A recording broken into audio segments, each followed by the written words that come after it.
Do you have an unreasonable uncle, a backwoods boss, or a conservative cousin? Maybe you have your garden variety grandparent, or just some mums and dads want to see the world burn. Well, if that's the case, you're in the right place. What do you mean logic and reason workshop? Today's topic is going to be climate change and global warming. I do recommend watching my video on this topic. Alright, this particular video is inspired by a conversation I had with a friend in my living. We were hanging out and he told me something that was really adorable. That is, he sends his granddad emails about the science and climate change because that's a over the dinner table back and forth discussion that they seem to keep having. And I go to offer my advice from having the same sort of conversation with various, to be honest, let's be fair, they're generally boomers, but perfected the conversation now on how to go about this. And this is what I told my friend. Most people in that age bracket, 50 plus, are gonna have this level of stubbornness to them because of their age. And I like to usually do a compliment sandwich to lay the foundation of thanking them for all the hard work they've done and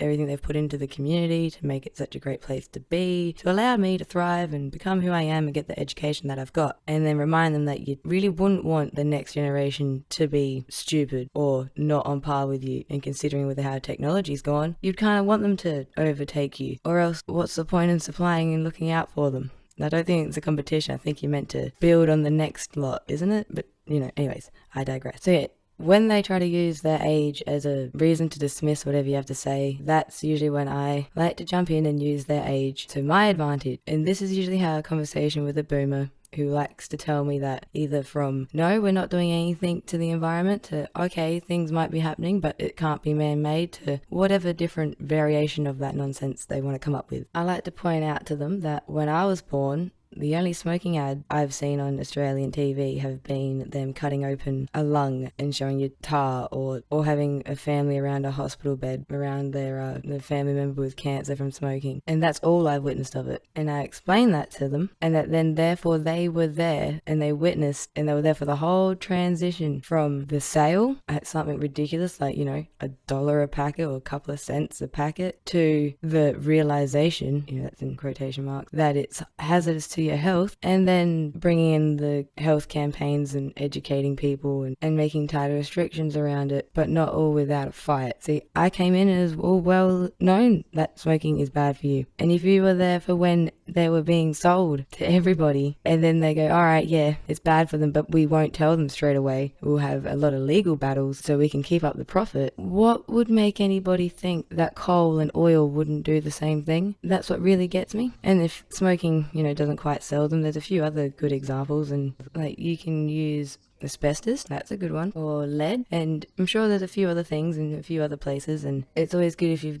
get a particular thing that either will ring home with a person because of the actual location or the use or even the time frame. And then you look up, just write in the single word for most of these things, and you have a treasure trove of evidence and explanations and recounts and history and cases, even the makeup of the hazardous chemical or whichever. And the other thing I was going to say about this is because they tend to be pretty stubborn and don't want to be told anything different to what they know. That's why I highly recommend the compliment sandwich with gratitude. But weren't you there for witnessing how that went down and that went down? Wouldn't this be kind of like deja vu? Especially when everything else seems screamingly obvious, that burning these things and emissions it will let out. Like I said in my video about this topic, if you're locked in a room with nothing but fire and generators and things emitting fumes versus a room with a bunch of trees and pot plants, if you seal both of them, which one do you reckon will be alive?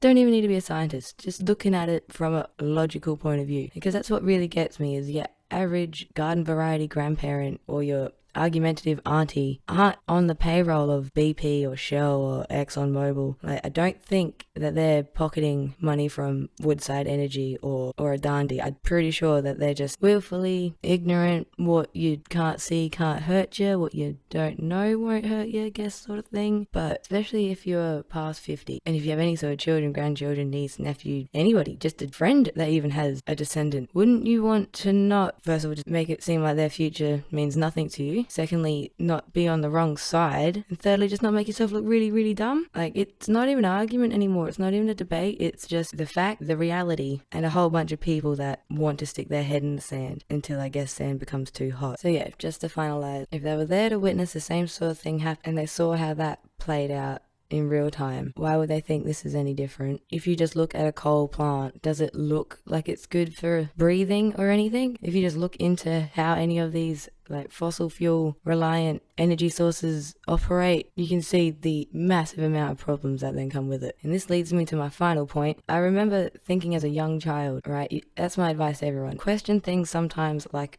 a 5-year-old, because it brings a perspective I think more people really need, of just simply of like, why is that like that? Like, what happens to that after? It's just simple little questions. Like, my example was taking the bin out and seeing the garbage truck come and take it, and it's like, Mum, so that all goes to the dump? Yep. Everyone's, every week. Yep. Forever. Yep. Is that really a good idea? Won't we fill it up or something? Won't we be just surrounded by rubbish? Won't that get worse when we end up with more people? I don't think you can do that forever. But what would I have known? I was only 5. But yeah, questioning things like a child is another thought I remember having, especially since schooling. For people my age now, you have a lot of walk to school day, like we have like Earth Hour, lots of green everything because of the copious amounts of benefit. Because this is what I always remember thinking growing up is, all right, wind, good, that's helpful. Solar panels, brilliant idea. Hydro, great, because you're not going to run out of those things. Wind, sun, and water flowing has been here for a long time and will probably be here for a bit longer. We just needed the ability to properly harness and transport and use the power made with the method, because as soon as you start digging into the ground, aren't you going to run out of coal? Aren't you going to run out of oil? Isn't it more of a mission to go get these things to continue to burn them? Especially when oil pumping and oil drilling, how they had those flame towers with just the gas burning off the top of them. How stupid did they all feel when they realized that they could have sold that? And now you guys are fracking. Won't even tell us the chemicals used to help separate the earth to get this fracked gas out, but now you're gonna frack for this gas. I think it's like 12 years, the point of no return. Oh, okay. Everybody making loads of cash off of these methods probably will be entering their deathbed or something within this 12 years. So they're probably indifferent. Probably if you're that cold and heartless to chase wealth at the expense of so many other things, then you probably don't really give a shit about your own grandchildren. Let's be honest. You just give them enough cash to go live on Mars or whatever. But yeah. Be polite. Try to avoid saying, nah, you're wrong. Always go for the way I thought about it, or have you ever considered, or what about the possibility? Keep it open and don't be dismissive. It never works when you're younger than them. And if you do have this problem and you do try out my advice, please come back and let me know. I'd be very interested to hear how it went down. And yeah. Like, subscribe, check out Patreon, and have a lovely day. Quite like this whole just spit out my opinion and just have a little chat. Let me know what you think about these as well. Peace. Oh, and if you have to deal with somebody that's your own age and this nonsense, just, I don't know, block them on Instagram or Twitter or whatever. If you have to live with them, I don't know, tie their shoes together and throw them onto the power line. Have a lovely day.